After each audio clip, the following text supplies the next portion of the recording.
শান্তির বাণী বহন করে, তা আমাদের ধর্মের মধ্যে নিহিত আছে। আমরা আমাদের ধর্মকে জানতে চাই, আমরা আমাদের ধর্মকে আগে নিয়ে যেতে চাই।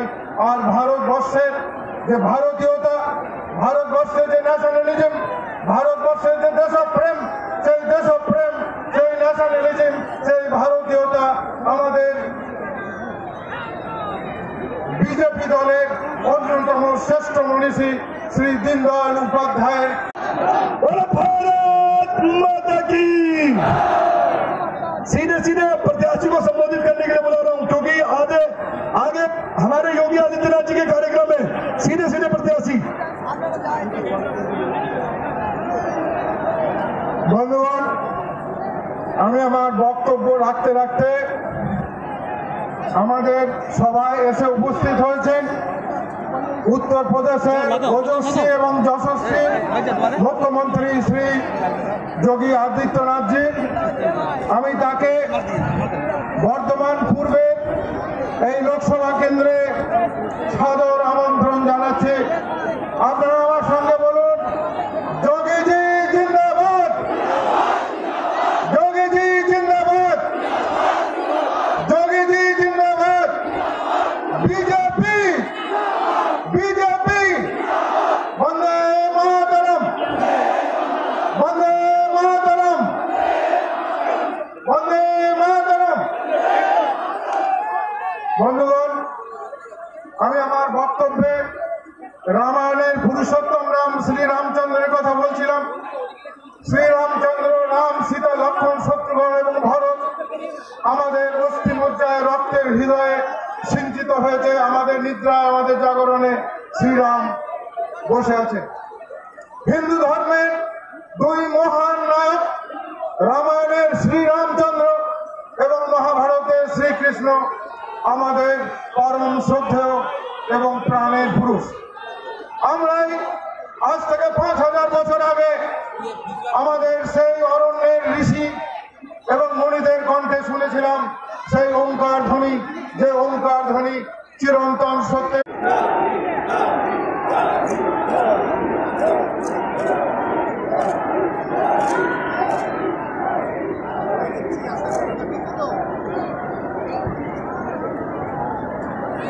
योगी जी का गाना भी बजा दीजिए जरा भैया, जल्दी बजाइए। योगी जी वाला गाना जल्दी बजाइए। योगी दिखाई देता है। भाइयों बहनों, बंगाल की धरती वैसे भी राष्ट्रवाद की धरती है। यहां पर रामकृष्ण परमहंस की साधना है, तो स्वामी विवेकानंद का हिंदुत्व का उद्घोष भी बंगाल की धरती से पूरे देश और दुनिया के अंदर गूंजता हुआ दिखाई दिया।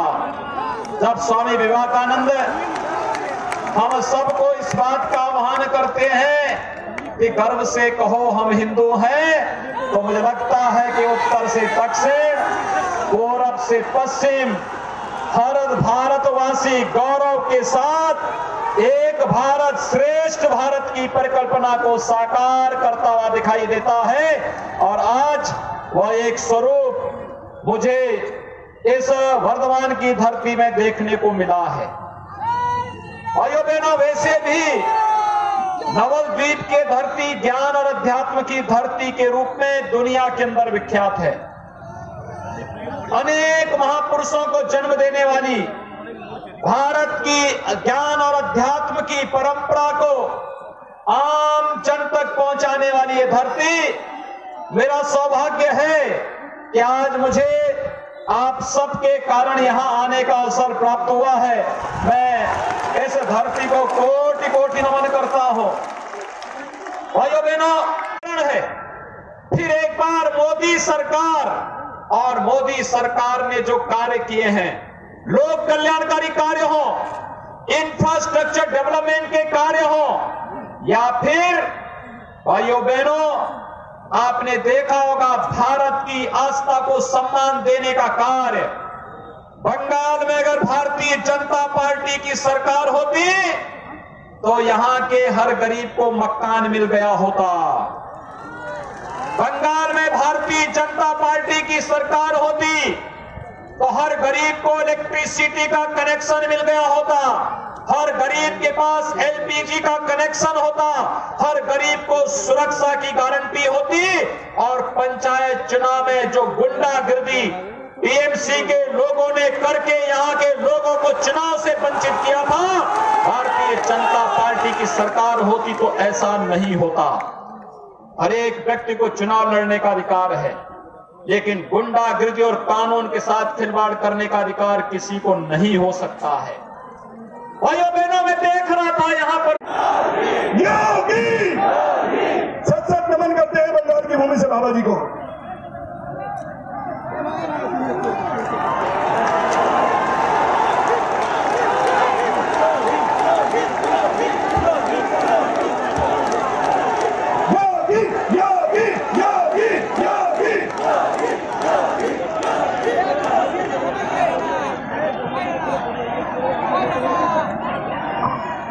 भारतीय जनता पार्टी के वर्धमानपुरा से लोकप्रिय प्रत्याशी श्रीमान परेश दास जी, जिलाध्यक्ष श्रीमान कृष्ण घोष जी, प्रदेश मंत्री श्रीमान तुषार कांति दास जी, पूर्व प्रत्याशी श्रीमान संतोष राय जी,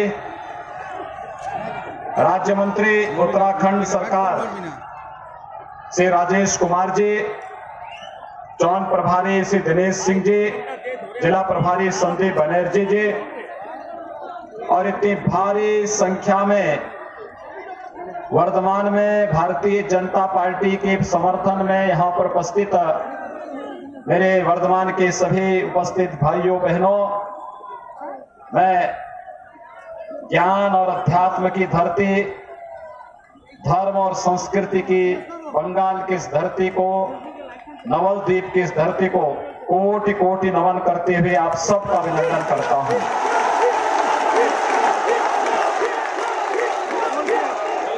यहां के कण कण में चैतन्य महाप्रभु की वैष्णव भक्ति की धारा आज भी बह रही है, और वही धारा जय श्री राम के साथ अयोध्या में भी देखने को मिलती है। वही धारा है जो मथुरा और वृंदावन में राधा कृष्ण के नाम पर दिखाई देती है। चैतन्य महाप्रभु ने इस पूरे क्षेत्र को भारतीय जनता पार्टी के कार्यकर्ताओं के साथ अत्याचार हो रहा था। कैसे जो पंचायत का चुनाव लड़ना चाहता है, कैसे उस पर हमले हो रहे थे, किस प्रकार की अराजकता थी, कानून व्यवस्था ध्वस्त थी। और यही नहीं, मैं तो देख रहा था दुर्गा पूजा के समय भी यहां पर दुर्गा पूजा नहीं करने दिया था। यहां की सरकार जब दुर्गा पूजा और मुहर्रम एक साथ आए, पूरे देश के अंदर आया था, उत्तर प्रदेश में मैंने कहा कि दुर्गा पूजा में कोई व्यवधान नहीं पड़ने देंगे, और उत्तर प्रदेश के अंदर दुर्गा पूजा का भी आयोजन हुआ था, मुहर्रम के भी जुलूस निकले थे, शांतिपूर्ण ढंग से सारे कार्यक्रम हुए थे। लेकिन बंगाल में टीएमसी की दीदी की सरकार ने जबरदस्ती यहां पर दुर्गा पूजा को रोकने का कुत्सित प्रयास किया था, और तब हाई कोर्ट ने कहा था कि जैसे उत्तर प्रदेश में अगर दुर्गा पूजा और मुहर्रम एक साथ हो सकता तो बंगाल में क्यों नहीं हो सकता है। और तब जाकर के फिर यहां की सरकार को थोड़ी लोक लाज आई थी। भाइयों बहनों, इस आस्था को अगर सम्मान देना है तो उसका भी आधार भारतीय जनता पार्टी है। मैं देख रहा था यहां से गंगा जी बह रही है, गंगा की अविरलता और निर्मलता के लिए कोई कार्य कर रहा है तो गंगा में नमामि गंगे परियोजना में गंगा में शुद्ध जल का प्रवाह हो, गंगा की अविरलता बनी रहे, गंगा की निर्मलता बनी रहे, इसके लिए कार्य कोई कर रहा है। देश के यशस्वी प्रधानमंत्री नरेंद्र मोदी जी कर रहे हैं। और इसलिए भाइयों बहनों, आज हम सब आपके पास आए हैं आपसे कहने के लिए, एक तरफ विकास की बात, एक तरफ गरीब कल्याण की बात, एक और किसानों के कल्याण की बात, नौजवानों की नौकरी और रोजगार की व्यवस्था, महिलाओं के लिए उनके आजीविका की बेहतर व्यवस्था, तो दूसरी ओर देश की आंतरिक और बाह्य सुरक्षा के मोर्चे पर भी मजबूती के साथ कार्य करना। भाइयों बहनों, आप भूले नहीं होंगे जब कांग्रेस नेतृत्व की सरकार थी, भारतीय जनता पार्टी के कार्यकर्ताओं के साथ अत्याचार हो रहा था। कैसे जो पंचायत का चुनाव लड़ना चाहता है, कैसे उस पर हमले हो रहे थे, किस प्रकार की अराजकता थी, कानून व्यवस्था ध्वस्त थी। और यही नहीं, मैं तो देख रहा था दुर्गा पूजा के समय भी यहां पर दुर्गा पूजा नहीं करने दिया था।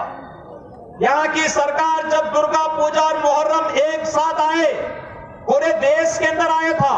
उत्तर प्रदेश में मैंने कहा कि दुर्गा पूजा में कोई व्यवधान नहीं पड़ने देंगे, और उत्तर प्रदेश के अंदर दुर्गा पूजा का भी आयोजन हुआ था, मुहर्रम के भी जुलूस निकले थे, शांतिपूर्ण ढंग से सारे कार्यक्रम हुए थे। लेकिन बंगाल में टीएमसी की दीदी की सरकार ने जबरदस्ती यहां पर दुर्गा पूजा को रोकने का कुत्सित प्रयास किया था, और तब हाई कोर्ट ने कहा था कि जैसे उत्तर प्रदेश में अगर दुर्गा पूजा और मुहर्रम एक साथ हो सकता तो बंगाल में क्यों नहीं हो सकता है। और तब जाकर के फिर यहां की सरकार को थोड़ी लोक लाज आई थी। भाइयों बहनों, इस आस्था को अगर सम्मान देना है तो उसका भी आधार भारतीय जनता पार्टी है। मैं देख रहा था यहां से गंगा जी बह रही है, गंगा की अविरलता और निर्मलता के लिए कोई कार्य कर रहा है तो गंगा में नमामि गंगे परियोजना में गंगा में शुद्ध जल का प्रवाह हो, गंगा की अविरलता बनी रहे, गंगा की निर्मलता बनी रहे, इसके लिए कार्य कोई कर रहा है। देश के यशस्वी प्रधानमंत्री नरेंद्र मोदी जी कर रहे हैं। और इसलिए भाइयों बहनों, आज हम सब आपके पास आए हैं आपसे कहने के लिए, एक तरफ विकास की बात, एक तरफ गरीब कल्याण की बात, एक और किसानों के कल्याण की बात, नौजवानों की नौकरी और रोजगार की व्यवस्था, महिलाओं के लिए उनके आजीविका की बेहतर व्यवस्था, तो दूसरी ओर देश की आंतरिक और बाह्य सुरक्षा के मोर्चे पर भी मजबूती के साथ कार्य करना। भाइयों बहनों, आप भूले नहीं होंगे जब कांग्रेस नेतृत्व की सरकार थी, पश्चिमी बंगाल की मुख्यमंत्री कुमारी ममता बनर्जी, उन्हें आप दीदी कहते हैं, लेकिन उन्होंने दीदी धर्म का निर्माण कभी नहीं किया। यहां पर गरीब भूखमरी का शिकार होता है, यहां का नवजात कुपोषण का शिकार होता है, यहां पर लोग पलायन कर रहे हैं, टीएमसी के गुंडे उद्योग धंधों को बंद कर रहे हैं, जबरन गुंडा टैक्स वसूली होता है। भाइयों बहनों, ये गुंडा टैक्स यहां पर कम्युनिस्ट रहे हो, कांग्रेसी रहे हो या टीएमसी के लोग आ गए हैं, इनकी डीएनए का हिस्सा बन चुका है। लेकिन भाजपा शासित राज्यों में गुंडा टैक्स कोई नहीं वसूल कर सकता। वहां पर गुंडों के लिए दो ही जगह हैं, या तो जेल जाओ या राम नाम सत्य है की यात्रा पे निकलो, और तीसरी कोई जगह नहीं हो सकती है। और इसलिए भाइयों बहनों, आज हम सब आपके पास आए हैं आपसे कहने के लिए, एक तरफ भारतीय जनता पार्टी विकास के मुद्दे पर आपके सामने आई है। मैं एक बात आपको स्पष्ट करना चाहता हूं, टीएमसी के लोग आपको गुमराह करने का प्रयास कर रहे हैं। एनआरसी के मुद्दे पर झूठ बोल करके टीएमसी के लोग गुमराह करने का प्रयास कर रहे हैं। लेकिन भारतीय जनता पार्टी के राष्ट्रीय अध्यक्ष आदरणीय अमित शाह जी ने स्पष्ट कहा है कि जितने भी बांग्लादेशी हिंदू भारत के अंदर आए हैं, सिख, बौद्ध, जैनी, क्रिश्चियन भारत के अंदर आए हैं, इन सबको हम नेशनल रजिस्टर में शामिल करके भारत की नागरिकता प्रदान करेंगे। इनका कोई बाल बांका नहीं कर पाएगा।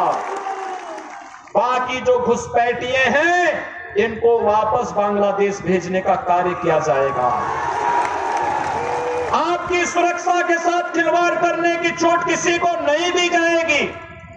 भारत की सुरक्षा के साथ जितने भी आतंकी संगठन कोई घुसपैठ करने का प्रयास करेगा, उसका मुंहतोड़ जवाब देने का कार्य भारतीय जनता पार्टी की सरकार मोदी जी के नेतृत्व में देने की धरती ने देश और दुनिया को बहुत कुछ दिया है।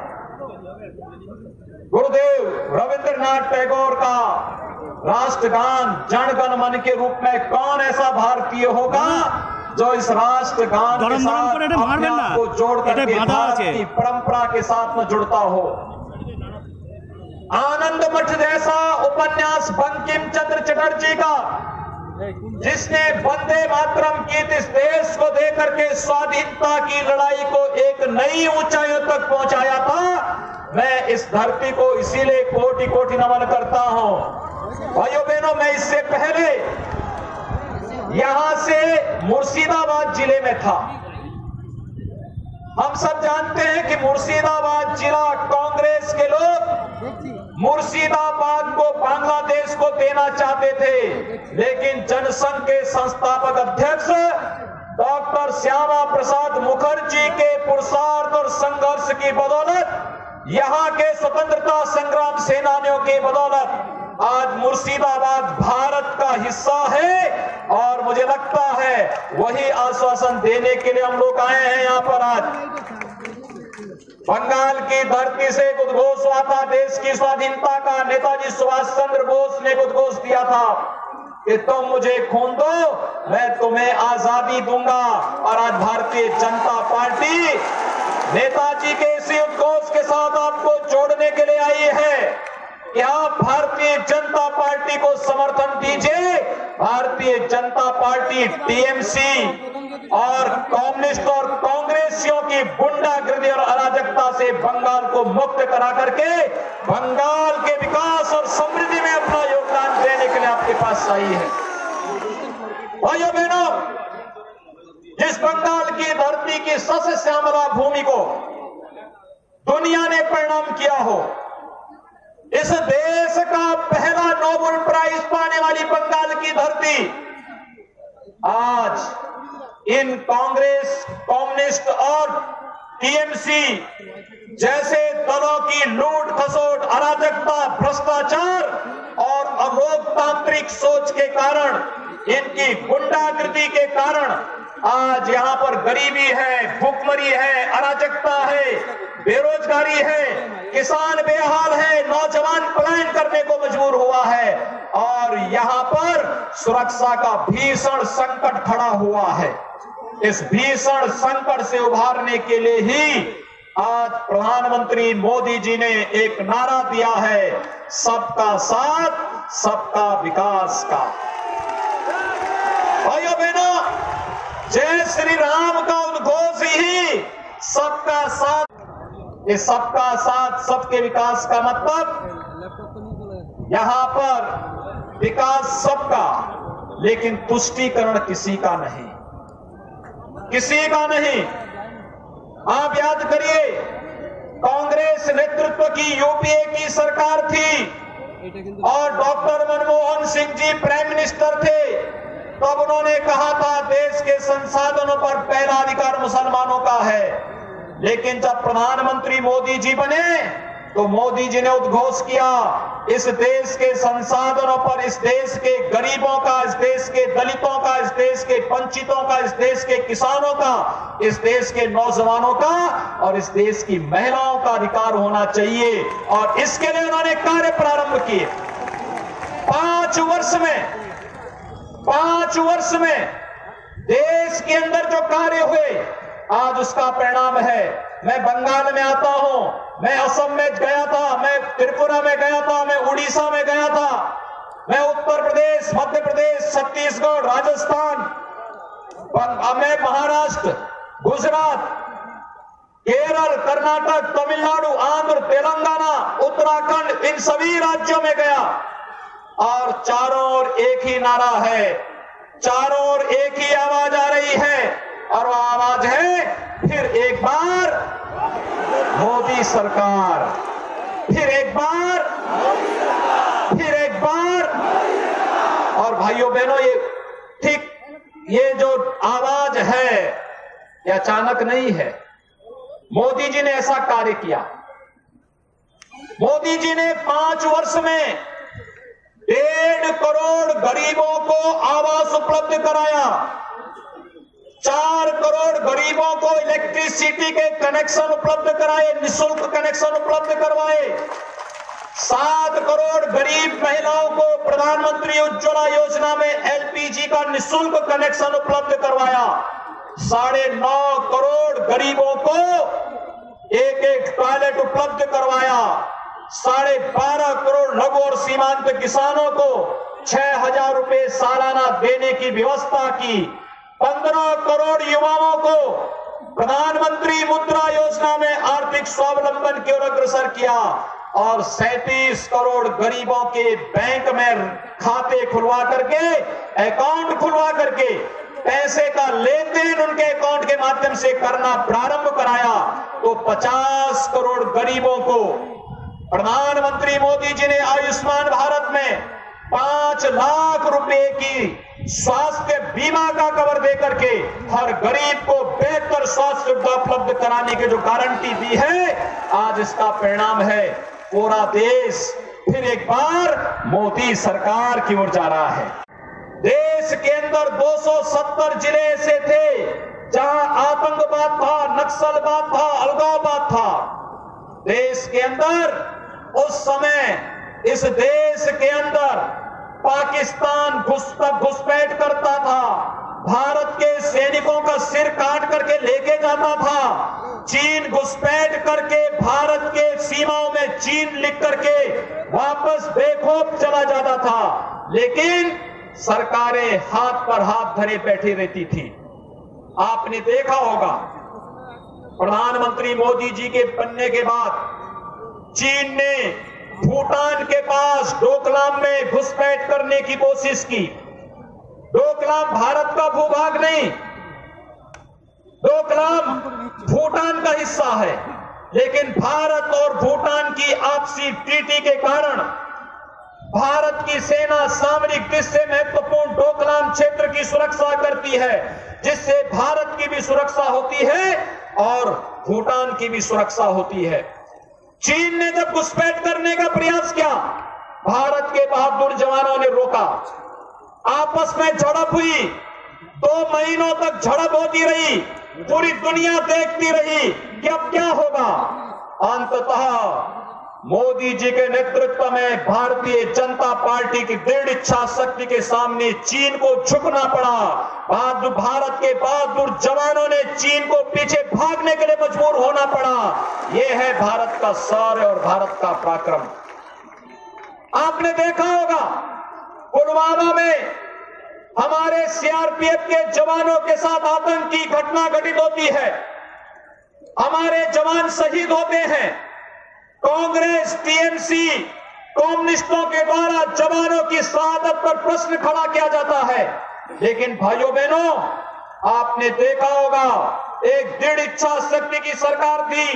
प्रधानमंत्री मोदी जी ने कहा कि इन जवानों का बलिदान व्यर्थ नहीं जाएगा और 72 घंटे के अंदर सभी आतंकी ढेर कर दिए गए और आगामी 10 दिन के अंदर पाकिस्तान के अंदर घुस करके सभी आतंकी कैंपों को नष्ट करके पाकिस्तान की भी कमर तोड़ने का काम किसी ने किया तो भारत के बहादुर जवानों ने किया। हमारे सेना के पास शौर्य पराक्रम पहले भी था, लेकिन शौर्य और पराक्रम के लिए दृढ़ इच्छा शक्ति की सरकार चाहिए थी, एक मजबूत सरकार चाहिए थी। और मजबूत सरकार को देने का कार्य किया मोदी जी ने, और यही कारण है आज पूरे देश के अंदर चारों ओर एक आवाज है कि फिर एक बार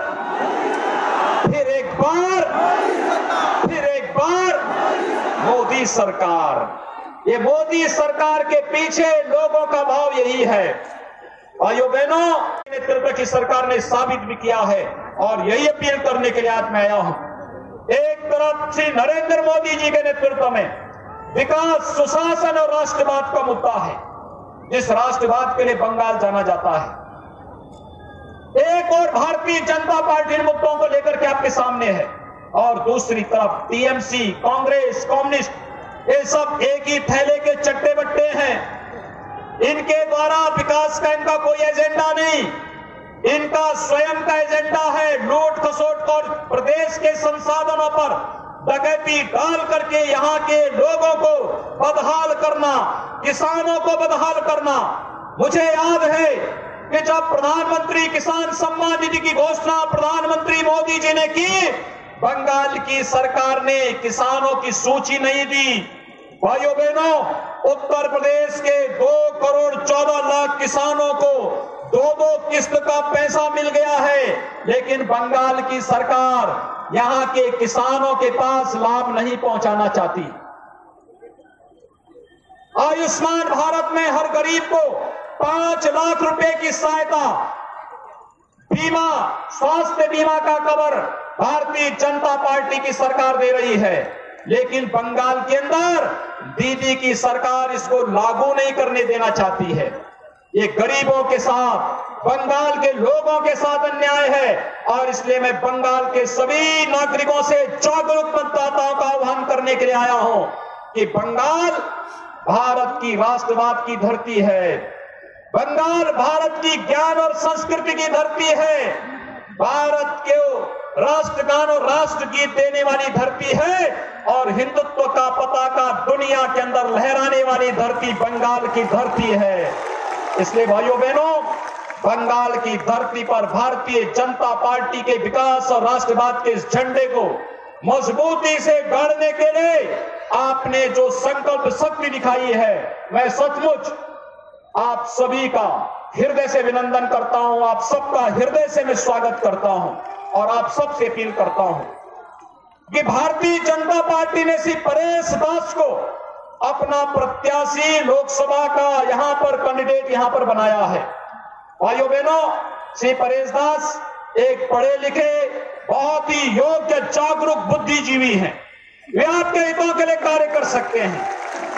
भारत की प्रशासनिक सेवा में रह करके उन्होंने अपनी सेवाएं भारत के नागरिकों को दी है, और आज लोकसभा में जब चुने जाएंगे, बंगाल के विकास के मुद्दे को लेकर के एक नई लड़ाई उनके द्वारा लड़ी जाने वाली है, और इसलिए आप सबसे अपील करने के लिए आए हैं। श्री परेश दास को कमल चुनाव चिन्ह पर पड़ने वाला एक एक वोट मोदी जी को प्रधानमंत्री के लिए पड़ने वाला वोट होगा, और इसीलिए मैं आप सबसे पूछना चाहता हूं, आप सब प्रधानमंत्री के रूप में मोदी जी को देखना चाहते हैं ना?